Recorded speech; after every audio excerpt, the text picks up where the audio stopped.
انسان کی زندگی میں کچھ چیزیں ایسی ہوتی ہیں جن کے بغیر زندگی گزر نہیں سکتی۔ اتنی دیر تک جتنی دیر تک وہ چیز اس کے پاس موجود ہوتی ہے اسے نہ اس بات کا ادراک ہوتا ہے نہ احساس ہوتا ہے، لیکن جب وہ چیز اس کے پاس سے رخصت ہو جاتی ہے، اس کے پاس کسی وجہ سے خدا نہ خواستہ وہ چیز موجود اور محفوظ نہیں رہتی، پھر اسے احساس ہوتا ہے کہ ایک بہت بڑی نعمت تھی میرے پاس، وہ مجھ سے چلی گئی۔ ہماری زندگی کے اندر بہت ساری ایسی چیزیں ہیں کہ اگر وہ ہم سے رخصت ہو جائیں، خدا نہ کرے، تو پھر ہمیں بڑی شدت سے احساس ہوگا کہ یہ نعمت کتنی بڑی ہے۔ آپ قوس و قزح کے رنگ دیکھتے ہیں، دھوپ اور چھاؤں میں لوگوں کے چہروں کو ملاحظہ کرتے ہیں، آپ اپنے بچوں کو محبت کی نظر سے دیکھ کر دل کو ٹھنڈا کرتے ہیں، آپ اپنے ماں باپ کو محبت کی نظر سے دیکھ کر کامل حج کا ثواب حاصل کرتے ہیں، قرآن مجید کی زیارت کر کے آپ اپنے دل میں بہت سارا سرور محسوس کرتے ہیں، لیکن یہ ساری نعمتیں اتنی دیر تک آپ کے پاس ہیں جب تک آپ کے پاس آنکھ کی نعمت موجود ہے۔ اگر یہ رخصت ہو جاتی ہے نا، اگرچہ اتنی ساری نعمتوں میں یہ ایک نعمت ہے، لیکن آپ آنکھ نہیں ہے تو آپ کو تو اپنوں کا احساس بھی نہیں، آپ تو اپنوں کے چہرے بھی دیکھ نہیں پائے۔ کوئی بھی نعمت جو آپ کے پاس ہے، آپ کبھی محسوس کریں کہ اگر اس نعمت کا وجود ہمارے پاس نہ ہوتا تو ہماری کیفیت کیا ہوتی۔ یہ سانس ہے، ہم دو دفعہ سانس کا استعمال کرتے ہیں، ایک دفعہ اندر جاتی ہے اور ایک دفعہ باہر آتی ہے۔ اگر اندر نہ جائے تو بھی مسئلہ ہے، چلی گئی ہے لوٹ کر باہر نہ آئے تو بھی بہت بڑی مشکل ہے۔ تو اس کا اندر اور باہر جانا یہ زندگی کا احساس ہے۔ اگر کبھی سانس اکھڑنے لگے اور آپ کے سینے میں آپ کی سانس اٹکنے لگے تو ایک بہت بڑی تشویش ہے، ایک بہت بڑی آکسیجن ہے، پوری طرح سے انسان کو قید کر دیا جاتا ہے، اور وہ کہتا ہے کہ میرا تو سارا وجود سلامت ہے، ہاتھ کام کر رہے ہیں، پیر کام کر رہے ہیں، آنکھیں کام کر رہی ہیں، زبان کام کر رہی ہے، سب کچھ ٹھیک ہے، صرف سانس اکھڑ گئی ہے۔ تو انسان محسوس کرتا ہے کہ یہ ساری چیزیں سلامت ہونے کے باوجود میرے کسی کام کی نہیں۔ آپ کے پاس جتنی بھی نعمتیں ہیں ان کو اگر آپ شمار کریں تو کبھی آپ کہیں گے کہ ساری نعمتوں میں آنکھ زیادہ ضروری ہے، کبھی کہیں گے کان زیادہ ضروری ہے، کبھی کہیں گے زبان زیادہ ضروری ہے، کبھی کہیں گے دل زیادہ ضروری ہے، کبھی کہیں گے روح زیادہ ضروری ہے، لیکن میں آپ سے عرض کروں ان ساری چیزوں کے بغیر گزارا ہو سکتا ہے، رسول کائنات کی غلامی کے بغیر گزارا نہیں ہوتا۔ کیوں؟ اس لیے کہ اگر حضور کی شفقت نہ ہو، نبی پاک علیہ السلام کی رحمت نہ ہو، وہ ابن القیم نے ایک جگہ پہ کہا تھا کہ یہ حضور نے ہمیں انسان بنایا ہے، یہ نبی پاک علیہ السلام نے انسانیت کے اسباق پڑھائے ہیں، اخلاقی رویے کیا ہوتے ہیں حضور نے بتلائے ہیں، اگر حضور کا کرم نہ ہوتا تو انسان ایک دوسرے کو کاٹ کے کھاتا۔ یہ حضور نے بتلایا ہے کہ تم نے کس طرح زندگی کو گزارنا ہے۔ محبوب کریم علیہ السلام کا وجود نور ایک ایسی چیز ہے کہ اگر وہ کائنات سے معاذ اللہ سائڈ پہ کر دیا جائے تو اس کائنات کا قائم رہنا کسی صورت بھی ممکن ہے ہی نہیں۔ اسی لیے تو اقبال نے کہا تھا کہ ہو نہ یہ پھول تو بلبل کا ترنم بھی نہ ہو، چمن دہر میں کلیوں کا تبسم بھی نہ ہو نہ یہ ساقی تو پھر میں بھی نہ ہو، خم بھی نہ ہو، اور بزم توحید بھی دنیا میں نہ ہو، تم بھی نہ ہو۔ وہ بڑی بات کہہ گئے ہیں، میں نے بھی اس کو کوئی نہیں کھولنا، کہتے ہیں بزم توحید بھی دنیا میں نہ ہو، تم بھی نہ ہو، خیمہ افلاق کا استادہ اسی نام سے ہے، اور نبض ہستی تپش آمادہ اسی نام سے ہے۔ تو اقبال پھر ہمیں کرنا کیا ہے؟ کہنے لگے کرنا آپ کو یہ ہے کہ قوت عشق سے ہر پست کو بالا کر دے اور دہر میں اسم محمد سے اجالا کر دے۔ یہ کرنے کا کام ہے، اس رستے پہ آپ چل پڑیں۔ میرے بھائی، پہلی امتوں کے آپ تذکرے پڑھ لیں، کتابوں میں موجود ہیں، سورہ اعراف کو دیکھ لیں، اس میں بہت ساری چیزوں کا تذکرہ کر دیا گیا ہے، اور بھی قرآن مجید کی بے شمار صورتیں ہیں، آپ ان کو دیکھ لیں، اس پر غور کر لیں۔ جب قومیں نہیں مانتی تھی، انکار کرتی تھیں، تو اللہ تبارک و تعالیٰ انہیں تباہ کر دیتا تھا۔ بات نہیں مانی، ختم ہو گئی۔ ایک مقصد ہے نا جس کے لیے کسی چیز کو بنایا گیا ہے، تو مقصد تخلیق انسانیت کیا ہے کہ وما خلقت الجن والانس الا لیعبدون، جنوں اور انسانوں کو اللہ نے اپنی عبادت کے لیے پیدا کیا، اور ان کو جب عبادت کی دعوت دی گئی، جب انہیں پیغام دیا گیا اللہ تعالیٰ کی توحید کا، انہوں نے نہیں مانا، تو جس مقصد کے لیے بنایا تھا جب اس طرف ہی نہیں آئے۔ یہ پنکھا لگایا جاتا نا ہوا کے لیے، تو اگر پنکھا ہوا نہ دے تو اس کا کوئی چھت پہ کام ہے؟ اس کو اتار کے تو آپ سکریب والے کے پاس بھیج دیں گے، بھئی ختم ہو گئی بات۔ تو مقصد جو تھا نا اللہ کی عبادت تھی، تو جب قومیں اللہ کی عبادت کی طرف نہیں آئیں تو اللہ نے انہیں تباہ کر دیا اور صفحہ ہستی سے مٹا دیا۔ اللہ تعالیٰ کے پیارے محبوب علیہ السلام نے کفار مکہ کو، قریش کو، عالم عرب کو، عالم انسانیت کو دعوت دی، وداعیا الی اللہ باذنہ وسراجا منیرا۔ اس منصب پر فائز ہو کر حضور نے دعوت دی۔ جب انہوں نے دعوت کا انکار کیا، حضور نے انہیں عذاب سے ڈرایا، اللہ کے عذاب سے، چونکہ حضور نذیر ہیں۔ انہوں نے یہ کہا کہ اگر آپ کہتے ہیں نا کہ ہم پر عذاب آئے گا تو پھر آپ وہ عذاب لے آئیں، ہم پہ آئے۔ جب کوئی آدمی منہ سے تباہی مانگے، جب کوئی شخص اپنے منہ سے یہ کہے کہ کر لیں جو ہوتا ہے معاذ اللہ، تو اگر تو سامنے والا کمزور ہو تو شاید وہ کچھ نہ کر سکے، لیکن یاد رکھنا کئی دفعہ کمزور ہوتا ہے تو کچھ نہیں کرتا، تو کئی دفعہ مہربان بڑا ہوتا ہے، رحمان اور رحیم کئی دفعہ کرم نوازی کرتا ہے۔ جب انہوں نے کہا نا کہ لائیں وہ عذاب ہے محبوب جس کا آپ وعدہ کرتے ہیں، تو اللہ نے کیا فرمایا؟ فرمایا وما کان اللہ لیعذبہم وانت فیہم۔ محبوب رب کی یہ شان ہی نہیں کہ انہیں عذاب دے، کیوں؟ اس لیے کہ آپ ان کے درمیان موجود ہیں۔ اے محبوب علیہ الصلاۃ والسلام، اللہ کی یہ شان نہیں کہ انہیں عذاب دے اس حال میں کہ آپ ان کے درمیان موجود ہیں۔ آپ میری بات کو سمجھیں گے، غور کریں گے کہ کافروں کے درمیان اگر حضور موجود ہوں تو عذاب نہیں آتا، تو قیامت میں جب حضور مومنوں کے بیچ موجود ہوں گے، مجھے کہہ لینے دو نا کہ اساں جے ہاں گناہیاں دا جدوں اعمال نامہ پھرول ہوئے، پھر ذرے ذرے نے سامنے آ جانا ہے، جو جو منہ تھی بولیا بول ہوئے، اساں بھی کول حضور دے بیٹھ رہنا ہے، لکھ عمل ترکڑی تول ہوئے، او دے کولوں بھی رب نے حساب لینا ہے جیڑا بیٹھا ہی محمد دے کول ہو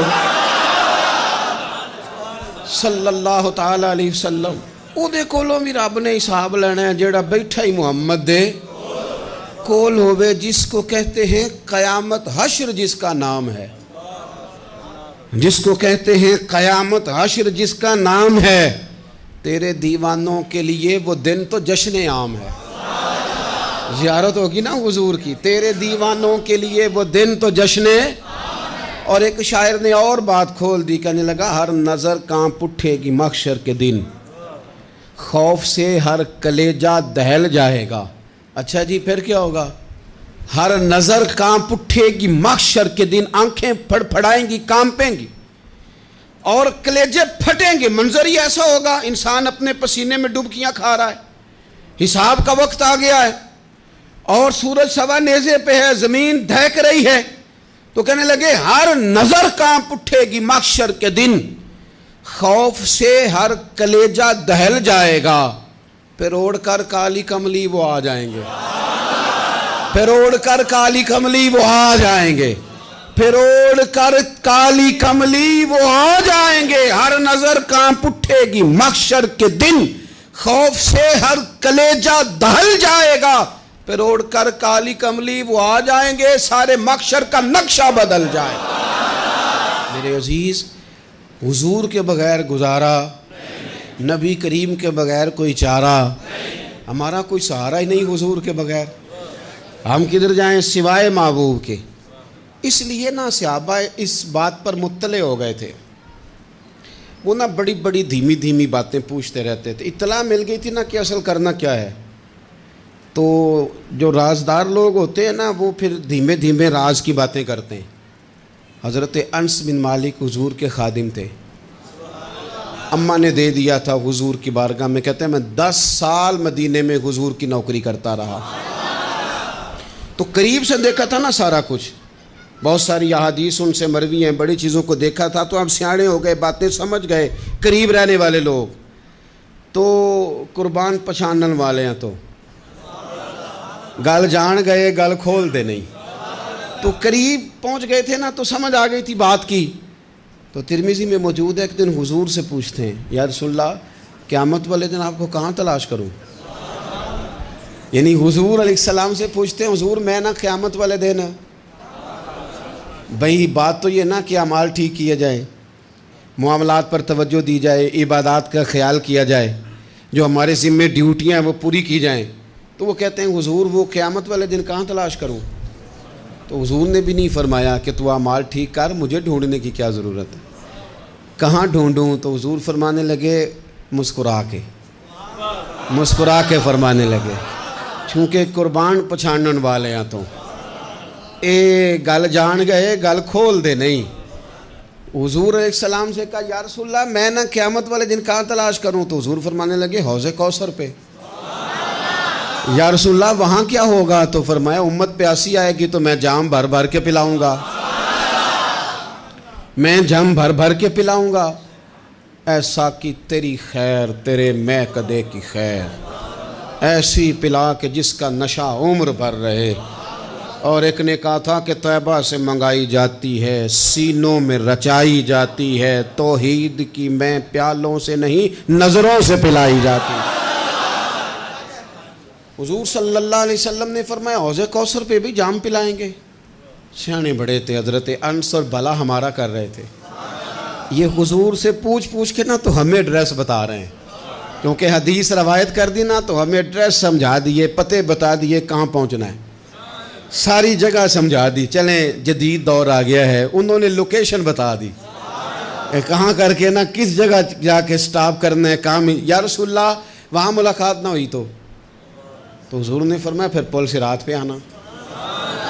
یا رسول اللہ وہاں کیا ہوگا؟ فرمایا امت گزر رہی ہوگی اور میں دعائیں مانگ رہا ہوں گا، رب سلم امتی رب سلم امتی، یا اللہ میری امت کو سلامتی سے گزار دے، تو وہاں آ جانا، میں دعائیں وہاں مل جاؤں گا، قربان جائیں۔ فاضل بریلوی بول پڑے، کہنے لگے خدا کی رضا چاہتے ہیں دو عالم، خدا چاہتا ہے رضائے محمد، اجابت کا جوڑا عنایت کا سہرا، دلہن بن کے نکلی دعائے محمد، اجابت نے جھک کر گلے سے لگایا بڑی ناز سے جب دعائے محمد، رضا اب پل سے وجد کرتے گزریے کہ ہے رب سلم دعائے محمد صلی اللہ علیہ وسلم۔ تو عرض کی یا رسول اللہ وہاں ملاقات نہ ہوئی تو؟ میں نے کہا وہ ہمیں لوکیشن سمجھا رہے تھے، انہیں تو پتا تھا پہلے ہی، ایک قربان پچھانن والے ہیں، تو ایک گل جان گئے گل کھول دے نہیں، تو وہاں نہ ملاقات ہوئی تو حضور نے فرمایا پھر میزان عمل پہ آنا۔ یا رسول اللہ وہاں کیا ہوگا؟ فرمایا امت کے عمل تول رہے ہوں گے اور میں ان کے لیے دعائیں کر رہا ہوں گا۔ میں نہیں جا سکا کبھی بچوں کے ساتھ پیپر دلوانے، استاد کو اجازت نہیں دیتے، کہتے ایک ایگزامینر اور آئے گا کوئی، جس نے پڑھایا ہو اسے اجازت نہیں کہ تو جا۔ ابا جی کو اجازت نہیں ہوتی کہ وہ ایگزامینیشن ہال میں جائے، وہاں تو کوئی اور لوگ آتے ہیں۔ یہ بھی عجیب سبق ہے نا کائنات کا کہ سارے تعلیم و تربیت کے اسباق بھی حضور پڑھائیں،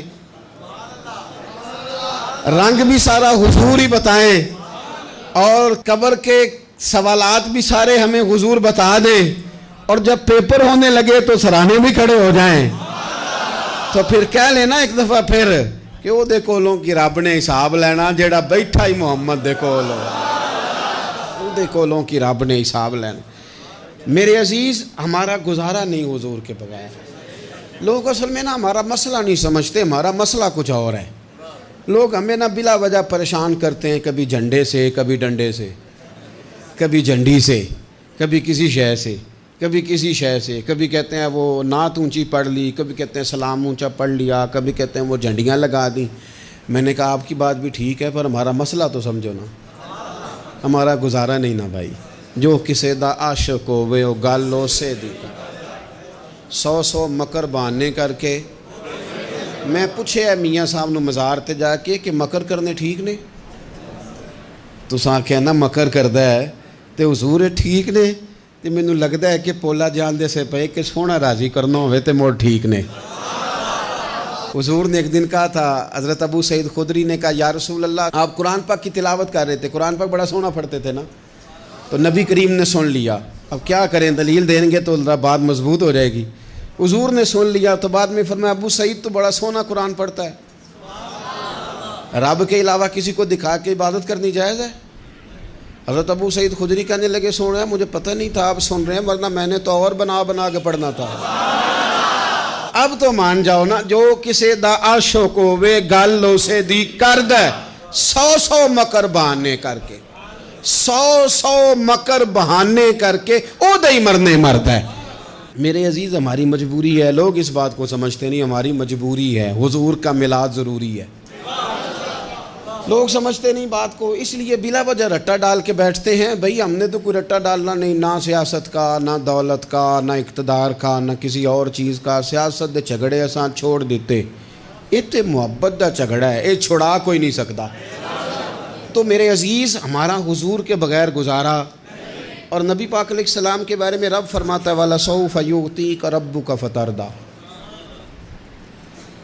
محبوب میں آپ کو اتنا دوں گا کہ آپ اپنے رب سے راضی ہو جائیں گے۔ کیا کروں میں اب، یہ آیت اتنی شاندار ہے۔ حضرت امام زین العابدین رضی اللہ تعالیٰ عنہ سے کسی بندے نے کہا قرآن پاک میں سب سے زیادہ امید والی آیت کون سی ہے؟ اس کا خیال تھا لا تقنطوا من رحمت اللہ کہیں گے، اللہ کی رحمت سے نا امید نہ ہونا۔ اس نے کہا حضور سب سے امید والی آیت بتائیں، وہ کہتا میرے ذہن میں تھا کہ یہ والی آیت پڑھیں گے۔ تو امام زین العابدین رضی اللہ تعالیٰ عنہ فرمانے لگے سب سے امید والی آیت ہے وَلَسَوْفَ يُعْطِيكَ رَبُّكَ فَتَرْضَىٰ، رب کہتا ہے محبوب اتنا دوں گا کہ آپ اپنے رب سے راضی ہو جائیں گے۔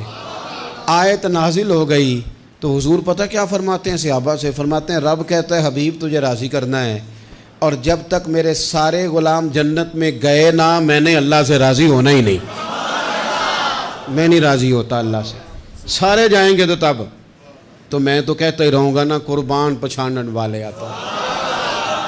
او گل جان گئے پر گل کھول دے، او گل کھول دے نہیں، پتہ چل گیا بات کا، حضور کے بغیر گزارا، حضور کے بغیر کوئی چارہ ہی نہیں۔ اور خود حضور کیا فرماتے ہیں، یہ سنن ابن ماجہ ہے، میرے رسول پاک صلی اللہ تعالیٰ علیہ وسلم ارشاد فرماتے ہیں، حدیث کے راوی حضرت ابو موسیٰ اشعری رضی اللہ تعالیٰ عنہ، حضور فرماتے ہیں کہ اللہ نے مجھے اختیار دیا۔ یا رسول اللہ کس بات کا؟ فرمایا رب نے اختیار دیا میں چاہوں تو آدھی امت بغیر حساب کے جنت چلی جائے، اور میں چاہوں تو اللہ سے اختیار لے لوں کہ یا اللہ مجھے شفاعت کا حق دے، میں سفارش کرتا جاؤں اور تو انہیں معافی دیتا جائے۔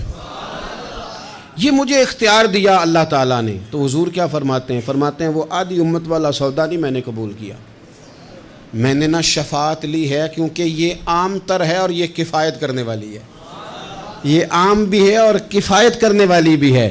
اور حضور نے یہ لفظ کہے، یہ سنن ابن ماجہ کتاب الزہد دیکھیے گا، اس میں روایت مل جائے گی۔ حضور فرماتے ہیں یاد رکھو تمہارا کیا خیال ہے کہ میری یہ شفاعت پرہیزگاروں کے لیے؟